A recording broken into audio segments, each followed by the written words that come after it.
Welcome back to Invest Diva. I'm so excited today to have Rick Bensignor with me, and he's going to tell us a little bit more about what he's going to bring to Invest Diva. Rick, thank you so much for being here. Thanks, Kiana. It's a good question. What am I going to bring? Well, we're going to start off a couple times a week. We're going to release some reports on macro market insights. We'll look at whether it's the S&P, the bond market, maybe gold, foreign exchange, as you specialize in. We'll give you a broad view of what we're looking at using behavioral finance at the core of how we look. Then to premium clients, we're setting our best stuff aside. Of course. Right. And this is where we look much more deeply into these markets with super sophisticated models to help time entry and exit like nothing you've seen before. So how is your technical analysis different than other Wall Street strategists? By and large, most people play the trend. They look for signals, whether it's moving averages, something that says, oh, look, the market's going up, let's get long. One of the things I've thought about for close to 30 years now, what happens if when you get long, you happen to be close to a market top and you don't know it? You can't simply buy into a trend or sell into a downtrend just because it's going that direction. Exactly. So we use models that help identify exhaustion of trend, and therefore we can tell you when is a terrible time to be buying in an uptrend, which so many people do, and immediately get drawdown, or when it's not a good time to keep pressing on something that's going lower and keep shorting because it's about to pop, but you don't yet see it in price. The models we use do see it. That's so exciting. I can't wait to see your stuff. How did you get started in the field of behavioral finance? Well, several years ago, probably in the neighborhoods of 15 to 20, I started coming across some articles on behavioral finance just as it was at the forefront of this coming into the world of academia. And the more I read about behavioral finance, the more I realized this is kind of what I do every day. It just didn't have the fancy title that academia uses. But looking at the markets the way we do to figure out where's the psychological breaking point, where are previous buyers going to stop being buyers and actually turn into being net sellers? Where will net sellers in a market that's going straight down stop selling and all of a sudden turn around and bid a market right back up?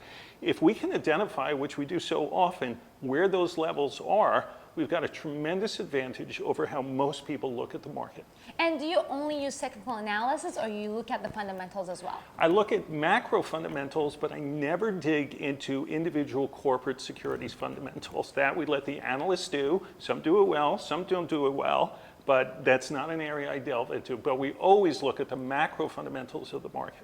All right, so what kind of a trader is going to be really taking advantage of your advice? Is it mostly for short-term traders or longer-term traders? So what we tend to focus on is short to medium term, but I also have lots of clients who are long-term investors, pension plans that don't like to be in and out with any bit of regularity, and they're looking for the major trend. So we'll do both tactical trading for those who like to trade in the near term, and then we also do strategic type investing processes to look at what's going on for the long term.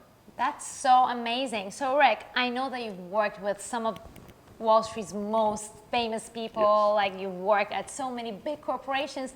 Why Invest Diva now? It's a good question. One you're asking me now, a question that other people have asked me too, and I'll tell you the honest truth. I think back to a story that I heard many years ago. Back in the 1980s, ex-mayor of New York, Michael Bloomberg, used to work at Salomon Brothers, and he got to the point that he realized that the buy side of Wall Street had nothing close to the information that the sell side did.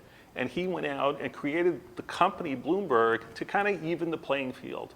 Well, I've spent the last 35 years at major Wall Street firms working with the highest level of institutions and portfolio managers and traders there are. And I thought it was time to give more of kind of what we call in Wall Street the retail crowd, the moms and pops, the everyday people who play the market too, make up a significant part of the market, the same type of information that institutions and hedge funds use that up until, to my knowledge, nobody has brought this level of sophistication and models to give access to, we'll say, the public, this type of good stuff that's generally kept very quiet and in the institutional community only.